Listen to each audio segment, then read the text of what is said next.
खबरें जो आपको सीधे जोड़ती हैं हमसे, जिनका आपकी जिंदगी पर होता है सीधा असर। खबरों की वही तस्वीर, बिना बदले बिना डरे, जज्बा सच का लिए, सच दिखाते हैं। सांसद पप्पू यादव दलित परिवारों के पीड़ितों से मिलने शिवनंदन नगर पहुंचे। पीड़ित परिवारों से मिलकर हालचाल जाना, 10-10 हजार रुपए की आर्थिक मदद की। सांसद पप्पू यादव नालंदा डीएम एवं स्थानीय प्रशासन से प्रभावित परिवारों को पुनर्वास, सुरक्षा और न्याय सुनिश्चित करने की मांग की। सांसद पप्पू यादव ने कहा कि पीड़ित परिवारों के साथ अन्याय किसी भी हालत में बर्दाश्त नहीं किया जाएगा। सांसद पप्पू यादव ने कहा कि 5 दिसंबर से बड़ी लड़ाई लड़ी जाएगी। नालंदा सिंह के रवोई थाना क्षेत्र के शिवनंदन नगर में बीते दिनों दलित परिवारों के आशियाने को अचानक बुलडोजर से ध्वस्त कर दिया गया था। बता दें कि 65 वर्षों से दलित समुदाय के लोग पूरे परिवारों के साथ उस आशियाना में रहा करते थे। यह मानवीय घटना ने पूरे क्षेत्र में आक्रोश एवं भय का माहौल पैदा कर दिया था। दलित परिवारों पर अन्याय, अत्याचार, जुल्म की चर्चा आम हो चुकी थी।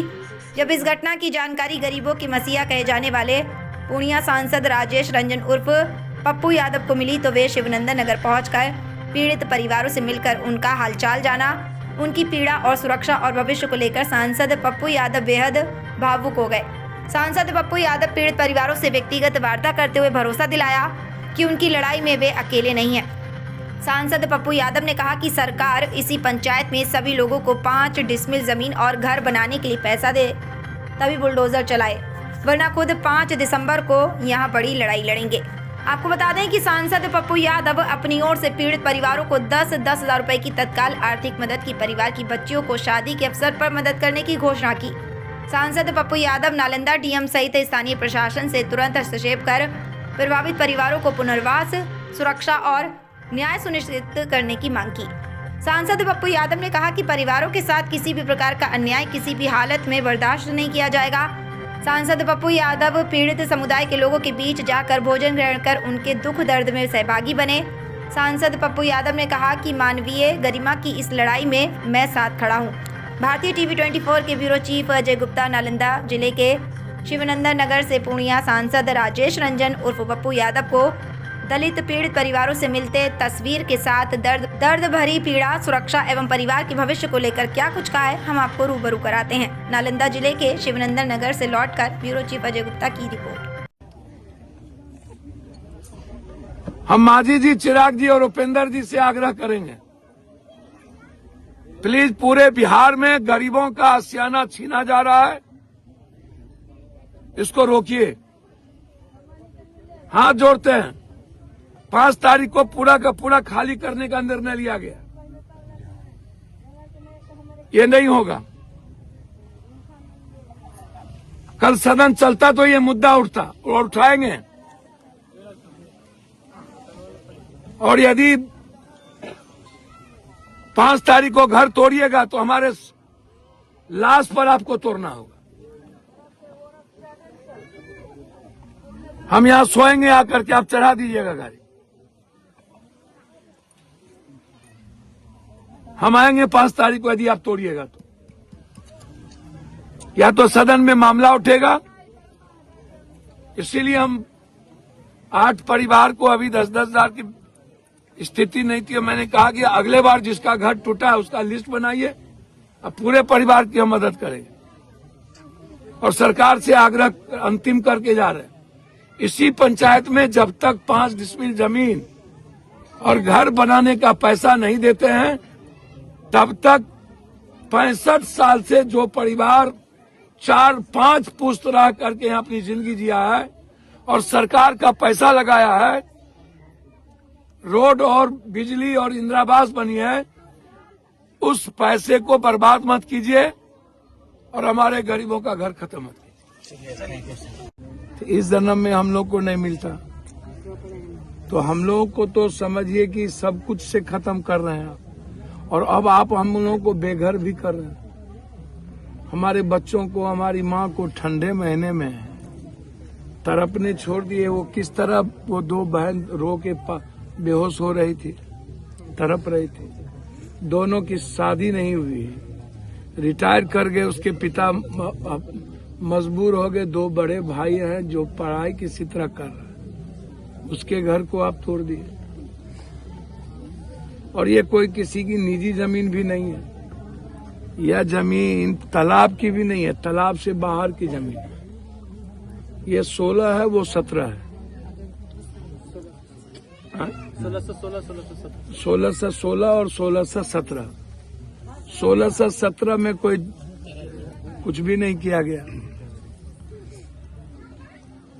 और हम रह रहे हैं 4 पुश्त पहले से, हमारे बच्चे 4थे पुश्त में यहाँ पर आ रहे हैं। अब 5वां पुश्त भी परवरिश हमारा बढ़ रहा है। तो 5 पुश्त से आप को हम याद नहीं आए। इसी जमीन पर आपने सरकार का पैसा लगाया, इंदिरा आवास दिया। इसी जमीन पर सरकार का पैसा लगा करके आपने सड़क बनाया। तो जब गलत था तो सड़क कैसे बनी? ये वसूली कौन देगा? सरकार का पैसा, ये इंदिरा आवास का पैसा कौन देगा? ये सड़क का पैसा कौन देगा? ये जो बिजली बिल हम दिए हैं उसका पैसा कौन देगा? और जो लोग कोर्ट में गए वो खुद गैर मजरूआ जमीन पर बसे हुए, जबकि उनको 20 बीघा 25 बीघा जमीन है। हम ये नहीं कहते हैं कि गलत गए कि सही गए।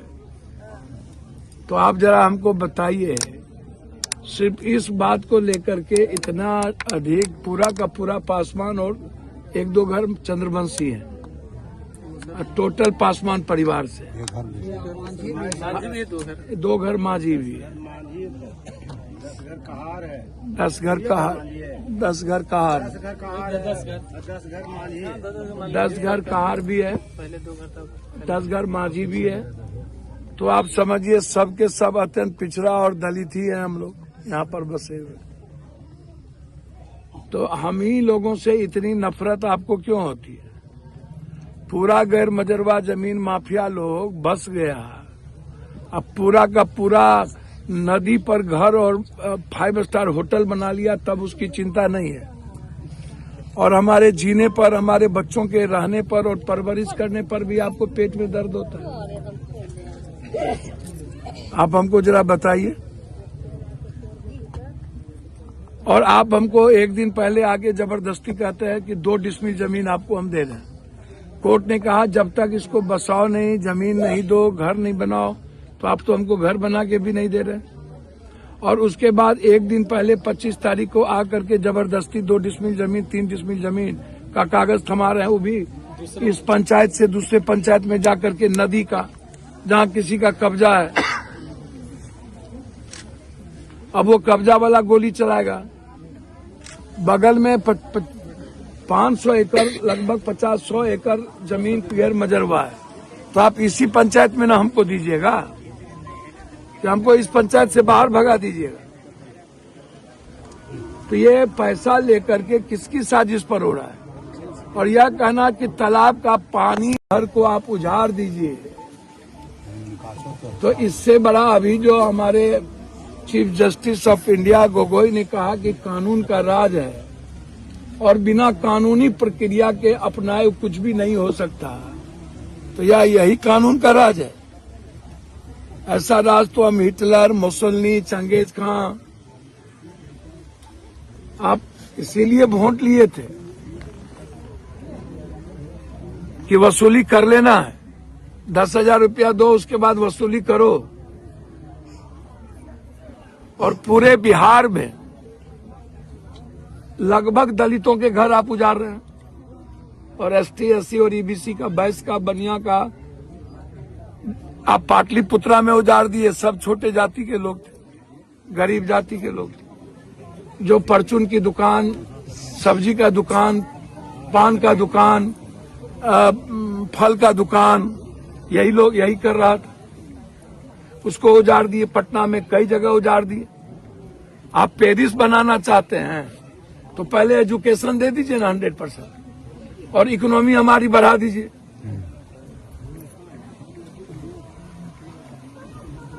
और जिसके पास जमीन नहीं है, कम से कम 1 बीघा जमीन उसकी व्यवस्था आप करिए। बिना इकोनॉमी के पेरिस बन जाएगा। एक तरफ हमारा अधिकार छीन रहे हैं, आरक्षण खत्म करने की बात कर रहे हैं, SC/ST एक्ट खत्म कर दो। एक तरफ खत्म कर दिया लगभग, अब कहता है कि दलित तो दलित है, इसमें क्रीमी लेयर की बात आ गई, वो भी बर्बाद। तो चारों तरफ से गरीब पर ही चोट क्यों?